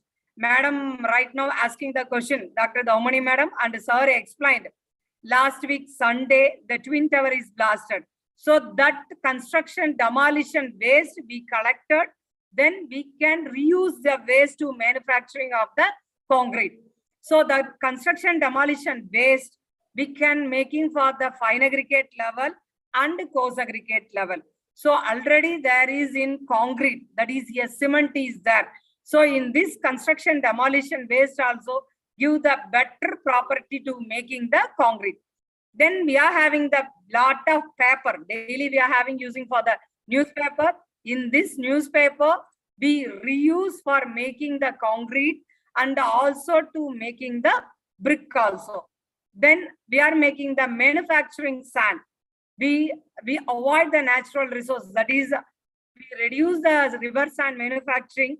We can go for the M sand. That is a manufacturing sand. It comes from where we collected for this manufacturing sand. We can making the granite basalt for the gravel. So in this place, we are having plenty of coarse material. That coarse material is used for the manufacturing sand. So this M sand is used to replace the river sand. Then solid waste ashes. We are having the different kind of the waste in our houses. In corporation, people can collect these waste, then they store in corporation area, that is in outside. So these can be incinerated. These ashes can be used for replacement of the cement. So in all our waste material or from the industrial byproduct, we can replace our natural resources. That is, in the industrial byproduct can directly involve to replace our cement, to replace our river sand, to replace our gravel, to reduce our global warming in our civil engineering side. So these material to apply the applications in making the concrete and hollow blocks and solid blocks and brick, and we are using for the paper block and precast element and prefabricated elements also.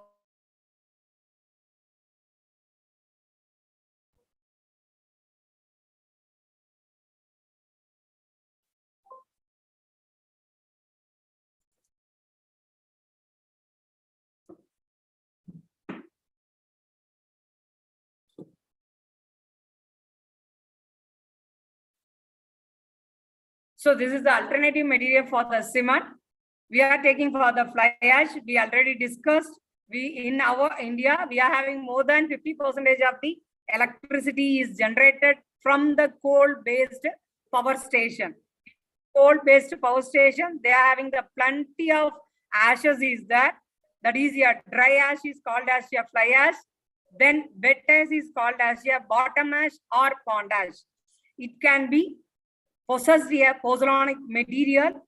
This pozzolanic material can act as a cementitious material, is directly replaced in the cement. The next one of the material is a marble dust. So in this marble dust, we can use for the filler material in the cement or fine aggregate while preparing for the concrete. So in this marble waste we collected in the manufacturing places, we are collecting from the powder form, it can be replaced in the cement, or any coarse form, it can be replaced by the fine aggregate. So it is directly involved to alternative material for the cement. So this is your bottom ash we collected from the major thermal power station. This is stored in your land. So it occupies vast land area. It can be pollute the environment. So this industrial byproduct can effectively utilized to making alternative of the cement, or it can be act as a filler material in various applications. Then we can move on to the granulated blast furnace slab. It is product of the blast furnaces in our iron making, that is a steel plant. We are very proud of the sale in our Tamil Nadu, that is in a Salem district. So in this Salem sale, we can collect from the GGPS, that is a ground granulated blast furnace slag, to making the iron product. So this is we got from the powder form, it can be replaced by the cement, or coarse form, it can be replaced by the fine aggregate or coarse aggregate. Then one interesting material is the silica fume. It is the byproduct of the silicon metal or ferrosilicon ions. It is very having high pozzolanic property. So it can be replaced and adding in your cement to getting the high strength of the concrete. So in our concrete grades are there M5, M10, M20, M25. In high strength is M60. In case we can produce the M60 grade of the concrete, definitely we can use for this industrial byproduct. Silica fume only gives the high strength of the concrete. Then we are moving to the alternative material for the fine aggregate, that is crusher sand or M sand. Then we already discussed for the concrete debris, that is construction demolition waste, then sawdust, glass powder, tire, rubber tire we can replace for the fine aggregate, then foundry sand, eco sand, etc. These are all the alternative material for fine aggregate, that is a reverse sand. So we minimize the depletion of the natural resource. We can go for the alternative material for the reverse sand or the C&D waste, then glass powder waste, then our rubber tire waste, then eco sand, etc. We can check for these material equivalent to the reverse sand property. Then only we can move for the replacement of the reverse sand for these sustainable alternative materials. So this is a crusher sand or M sand. Nowadays we are calling for the M sand. So this is processed for the angular to roughly cubical shape particle. So this can be used to making the concrete and as well as for paver block also. Then it can be used for coarse mean. It can be used for hollow block manufacturing time, solid block manufacturing time. We can replace for the fine aggregate by the crusher sand or manufacturing sand. Then next we move on to the GGPs. We collected from the sale or any iron manufacturing unit. So this is one of the industrial byproduct. So this industrial byproduct is making the concrete or paver block or solid block or road construction. So this is our concrete debris, that is your construction demolition waste. So this is we collected from the demolition of the any type of the construction. We already set the example for the Twin Tower or any building we may demolish. This concrete is replaced in a fine aggregate, that is a reverse sand, or as a coarse aggregate, that is a gravel. So this is a man-made physical structure that can be include houses or buildings or industrial or any commercial buildings or roads. So it can be used to apply for fine aggregate or coarse aggregate to making paver block or hollow block or solid block, or it can be used for the road construction also. So this is the one of the sustainable building material. Then next go for the sawdust. So this sawdust or wooden dust is a byproduct of the cutting, grinding, drilling the sand, pulverized wood while we are manufacturing of the plywood. So this time we can get for the sawdust. So this sawdust is one of the sustainable material. So it can possess the light in weight. So this is a lightweight material. So we want to make any concrete in a lightweight product. We can use for this sawdust as a aggregate replacement. It can be used for the temporary structures also. So this is one of the sustainable building material. Next we can move on to the glass powder. So this glass powder we can get from the glass manufacturing unit. So it possesses a very fine. So this glass powder is used to making a glass concrete. That is a transparent light emitting concrete or brick. So these industrial byproduct, that is a glass powder to used to casting a concrete and transmitting concrete. So this is one of the sustainable material. Then we can move on to the coarse aggregate, that is a gravel. Gravel is one of the coarse aggregate. The alternative material for the coarse aggregate is coconut shell.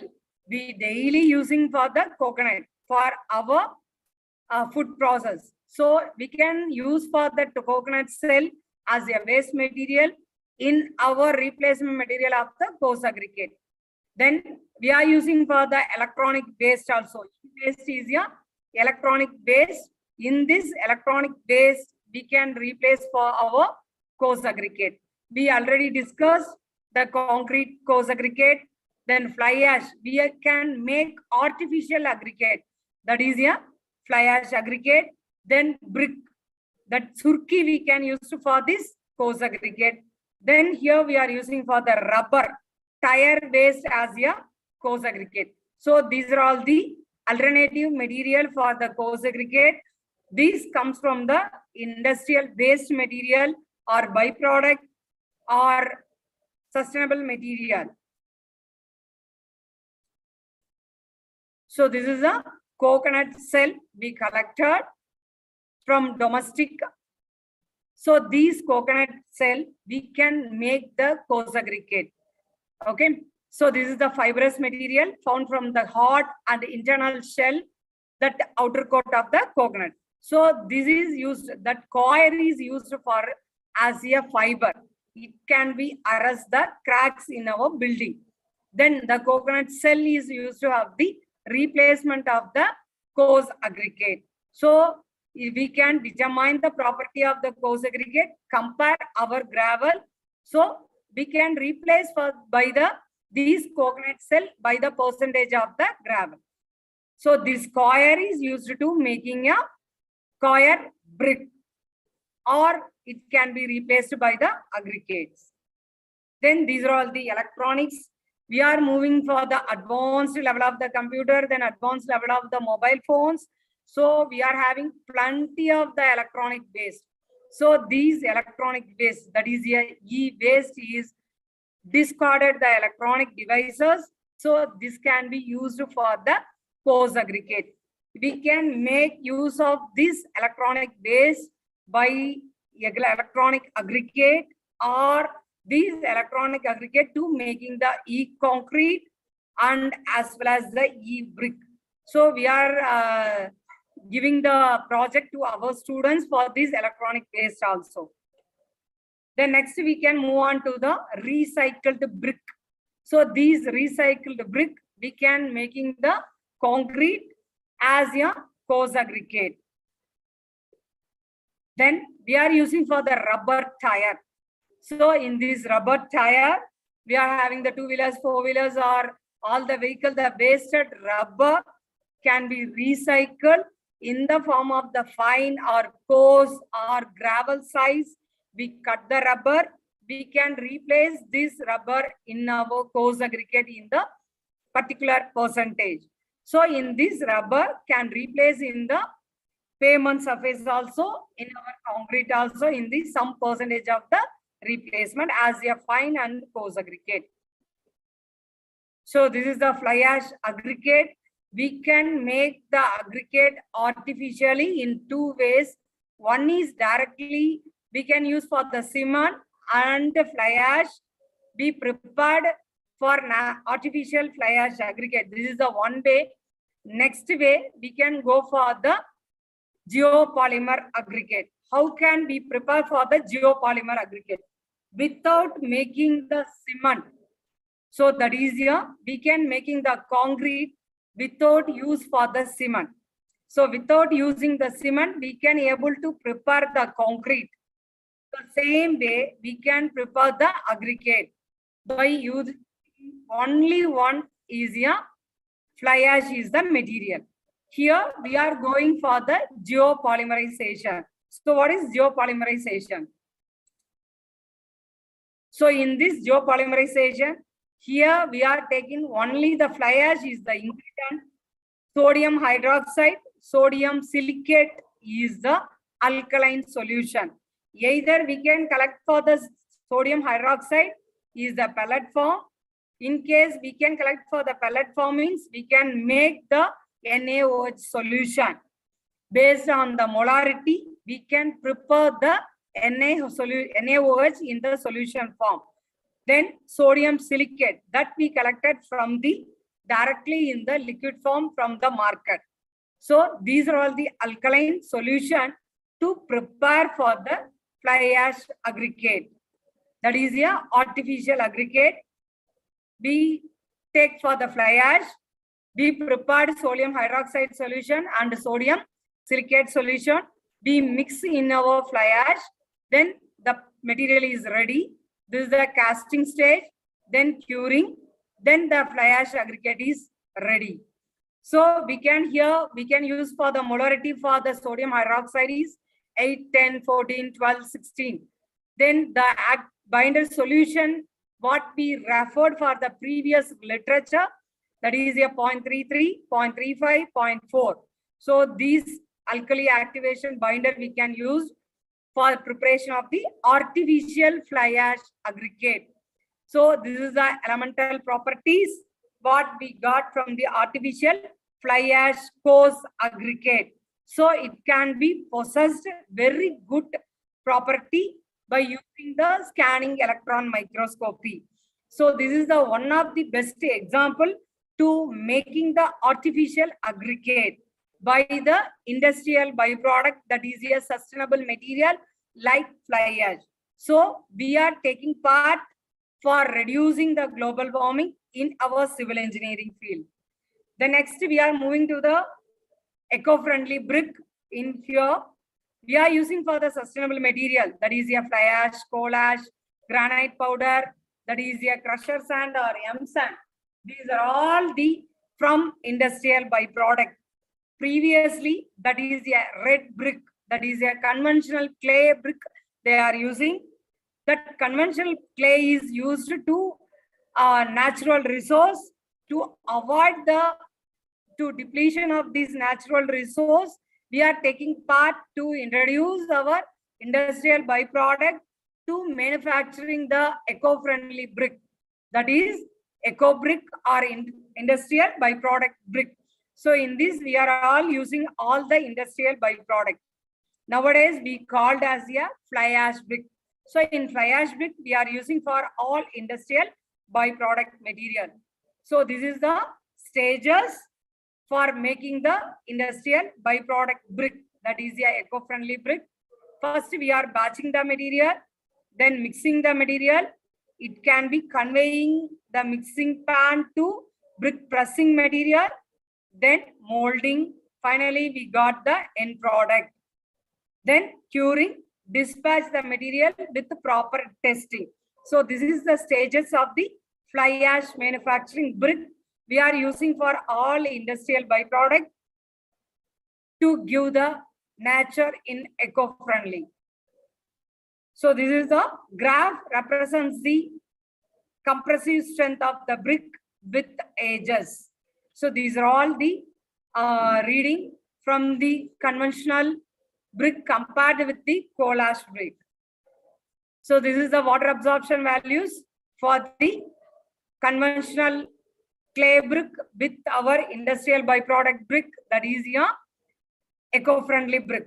So we are having the less water absorption value compared to our conventional red brick or clay brick. So in our coal ash brick possess the less water absorption, that is lesser than 9%. But in our clay brick, that is a red brick, is possessed 12.5 water absorption. So in our conventional coal ash brick possess the less water absorption. Similarly, the weight density. In general, the weight of the brick is 3 to 3.5 kg. We can use for the industrial byproduct, that is gives the less weight of the brick compared to conventional clay brick. So it also very good performance in the durability. That means in case of the lifespan of the structure gives the better durable performance. We can immerse these all bricks in our acid solution, seawater solution. In our fly ash and coal ash can possess the very good resistance in the aggressive environment.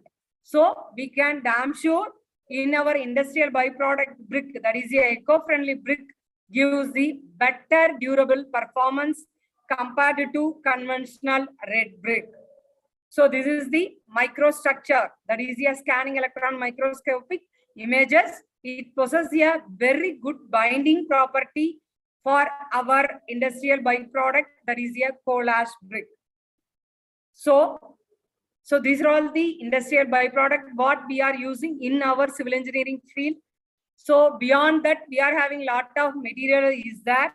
So we quickly running out self-healing concrete, translucent concrete, carbon fibers, liquid granite. We already discussed for the eco brick and cork. So these are all the pictorial represents for the liquid granite and bendable concrete, translucent concrete, that is a light transmitting concrete. So this is the wool brick we already discussed. By using the coconut coir, we can use it to making the wool brick. So this is the solar tile. To automatically the electricity is generated. So we are taking part to reduction of the energy consumption. It reduces the global warming. So this is the paper insulation to making the concrete or brick. We are replacing material for the fine and coarse aggregate. So we already discussed cork is used for the better natural, renewable, recyclable energy. Then one of the best interesting one is the bamboo. We all using for the steel is the reinforcement. Nowadays we are lot of testing is going on. Then bamboo is the best replacement of the steel. So we are constructing the buildings by using the bamboo. So this is one of the best sustainable industrial material. Then triple glassed windows. So now we are at the end of the time. We are rushing this. So what are the merits and demerits for the sustainable building? We are having the plenty of merits for using the sustainable building. That is the energy efficient technology, easy maintenance, improve the quality of air and energy efficient, water efficient. Then we save our water conservation. The few demerits, the initial cost is low, availability of the material. Need to construct the time and definitely need for the skilled laborers. So already we discussed the energy, green energy building. We are taking part the energy efficiency, water efficiency, material efficiency, then waste and toxic reduction.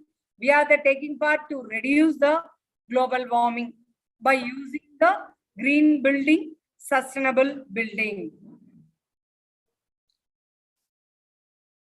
So these are all my references, journal papers and websites what we used to making the PowerPoint presentation.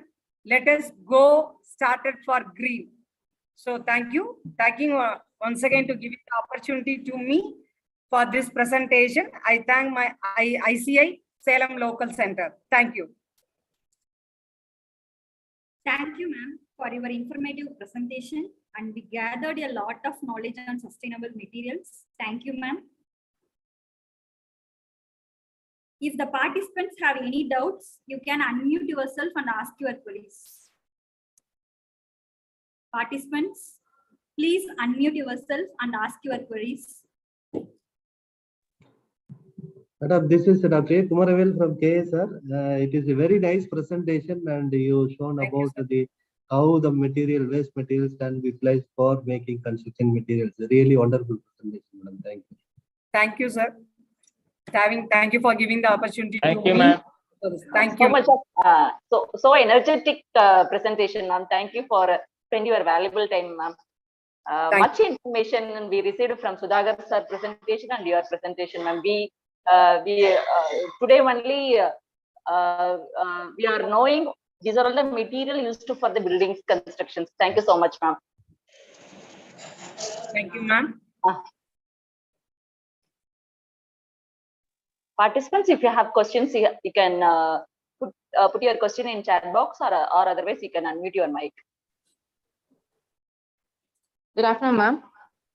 How about the properties of sustainable brick compared to the clay brick?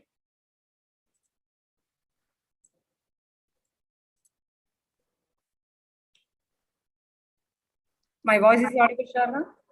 Yes, ma'am. Yes. Yeah. If you want to construct any building, that is, yeah, we want to construct a wall. We take the example. In wall, the main material is the brick. We want to use minimum compressive strength of the brick is 3.5 megapascal or Newton per mm square. This is the minimum compressive strength. Otherwise, we could not able to use for the brick in our load bearing structures. In our conventional clay brick, it can be possessed 3.5 Newton per mm square or greater. In our industrial byproduct, that is a coal ash or M sand or granite powder we can use it to making this brick can possess a very good compressive strength, and as well as it can be low water absorption value. So that's why we preferred compared to conventional red brick by replacement of our fly ash brick.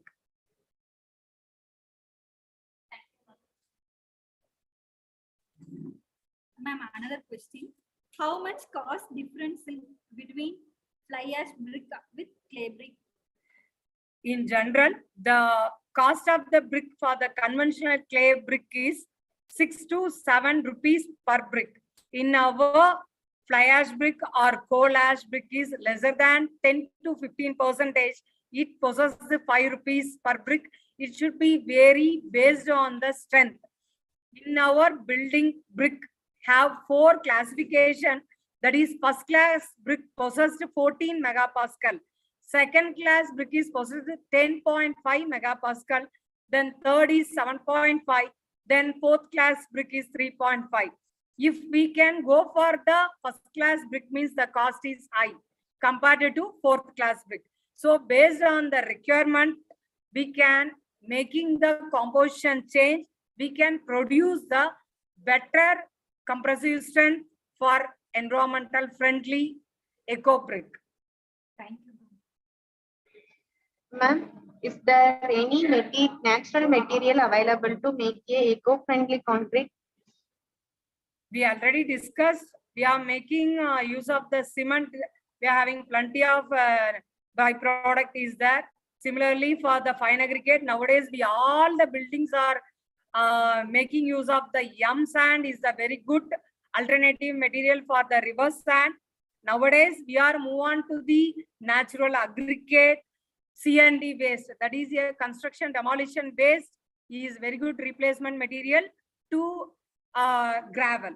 So we are having the various industrial byproduct is available for making the eco-friendly sustainable building.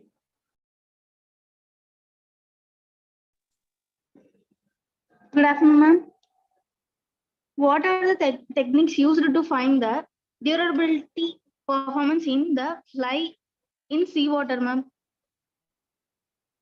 So we are collecting from the seawater. After manufacturing of the brick, we immersed in the seawater as 3 days testing, 5th day testing, 7th day, up to 3 years we are having the test result. It can perform better compared to the conventional clay brick. Because the conventional clay is possessed more water absorption, so it diluted in 3 to 4 months. In our coal ash brick, while we are using for the industrial byproduct, can possess the better performance. Thank you, ma'am. The better durability. Thank you, ma'am. Thank you, ma'am. For all the participants. Thanks to all the participants. Now we move on the vote of thanks. Ma'am, can we move on the vote of thanks, ma'am? Yes, ma'am. Sure, ma'am. We'll go vote of thanks, ma'am. Ma'am, sir is there? Sendil sir is available, ma'am, or? No, ma'am. You can do, ma'am. Or otherwise, our faculty will do. Any faculties? Yes, ma'am. Okay, ma'am. Now I welcome Ms. Sarada, Assistant Professor, Mahindra Engineering College, to propose the vote of thanks. Thank you, Najima. I deem it a great privilege to propose the vote of thanks for this program. First, I would like to thank Engineer Sir Saravanan, FI Chairman, IEA Local Center, Salem, Dr. C. Davamani, Executive Committee Member, HOD Aeronautical Department, Mahindra Engineering College, Namakkal, Engineer Senthil Kumar, MIE, Secretary of IEA Local Center, Salem, the Principal of Dr. Kumar, Executive Committee Member of Mahindra Engineering, KSR College of Engineering, the Principal of Management, Principal and the Management of Mahindra Engineering College for providing the opportunity and to organize this today's program, this wonderful ceremony of under the title of 100 hours IEA TNSST technical tables. The both of the section is very informative and made to get the good initiative about the sustainable building materials. I would like to thank the both resource person of the for their good efforts in the preparation and a great mind to share the knowledge of good experience knowledge. I would thank all the organization and the participation from various institutions for this program. Once again, I thank you everyone. Thank you, ma'am. Thank you so much. Thank you, ma'am. Thank you, Vidya, ma'am, for your wonderful organizing this webinar. Thank you. Thank you, ma'am. With your support, your guidance, ma'am. Yes, ma'am. All the chairman, secretary, sir, and Dr. Kumaravel, sir. Thank you, ma'am. Yes, sir is available. Coordinator Dr. Kumaravel, sir, from KSR College of Technology, and IEI team, especially Tyagu, chairman, sir, and secretary. Sir, we thank sir. On behalf of the engineering college. Thank you, Vidya madam and Damani madam. Thank you so much, sir. Thank you, sir. You have made a lot of efforts, sir, to complete this task. Today is the last day. Our IEA centenary program is over, ma'am. Yes, sir. Sir took a lot of efforts, ma'am. Thank you so much, sir. And Dr. Tangraj, sir, from Solar College of Technology. Operations sir is doing, ma'am. We hear Yes, that. Yes, ma'am. Dr. Tangraj, sir is doing all the managing the Zoom link and YouTube link. Solar College professor, Dr. Tangraj. Thank you, ma'am. Yes, thank you, sir. Thank you so much, sir. Tangraj sir, so thank you so much because you have taken a lot of effort for Lot of IT. efforts. இது ரொம்ப கான்சியஸா இருக்கணும் sir. ஒவ்வொரு மினிட்டும் கான்சியஸா Thangaraj sir இருந்தாதான் இதை கரெக்டா ஃப்ரூட்ஃபுல்லா கொண்டு போக முடியும். ஒவ்வொரு தடவையும் ஸ்கிரிபிள் பண்றாங்க, அப்புறம் யாராவது அன்மியூட் பண்ணும்போது சார் வந்து ரொம்ப கான்சியஸா எல்லாத்தையும் ஒரு 4 days ப்ரோக்ராம் ரொம்ப நல்லா பண்ணிட்டு இருந்தாரு. Thank you Thangaraj sir. Thank you, ma'am. Teamwork there, ma'am. Vidya ma'am, excellent performance, Vidya ma'am. Very informative. Yes. Thank you, ma'am. Very energetic, ma'am. ஆமா, நல்ல energy madam. Sudhakar sir From the beginning till the end, it's same waves, ma'am. Thank you, ma'am. Very nice, ma'am. Thank you, ma'am. Sir, எல்லாத்துக்கும் thanks, sir. We will meet again, sir. Okay, sir. Okay, ma'am. Thank you, ma'am. Once again, Thank you, I sir. thank you, IEI local center coordinators. Thank you, ma'am. Thank you, ma'am.